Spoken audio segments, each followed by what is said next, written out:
الا یا اهل العالم من الجد الحسین قتل عطشان، الا یا اهل العالم من الجد الحسین سحقوه عدوانا. این جهانی که با چشمش باید پدیده ببینه، حادثه ببینه، حماسه ببینه، این جهان رو بخوای باش سخن از معنویات بگی، سخن از معنویاتی که هر لحظه قابل تحریفه، این جهان رو باید به اسلام ناب با 40 آشنا بکنی.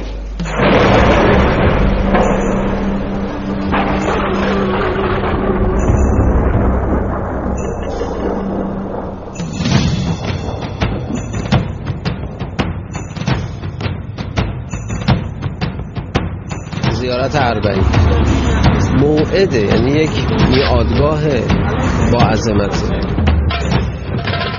10 میلیون نفر آدم میاد اینجا، هیچکی تو عالم خبر نداره.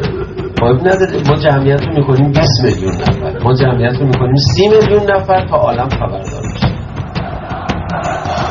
مطمئن هستم اگر کسی 40 کربلا بده دیگه غیر 40 نمیتونه محیط رو تحمل بکنه.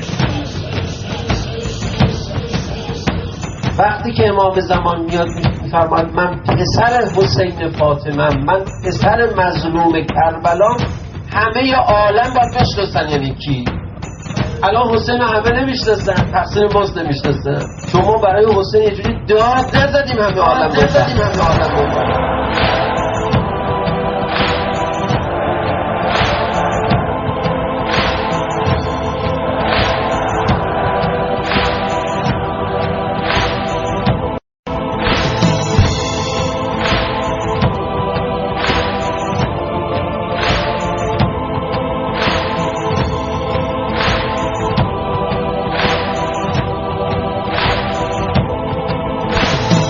شروع جاذبه مغناطیس حسینی در روز 40. این همون مغناطیسی است که امروز هم با گذشت قرنهای متمادی در دل من و شما هست. پیاده روی حرم آبا عبدالله حسین پیاده روی های تمرین ظهور حضرت. یه روزی امام حسین از همه این مردمی که به دنبال او دارن حرکت میکنن استفاده خواهد کرد و ظلم رو نابود خواهد کرد.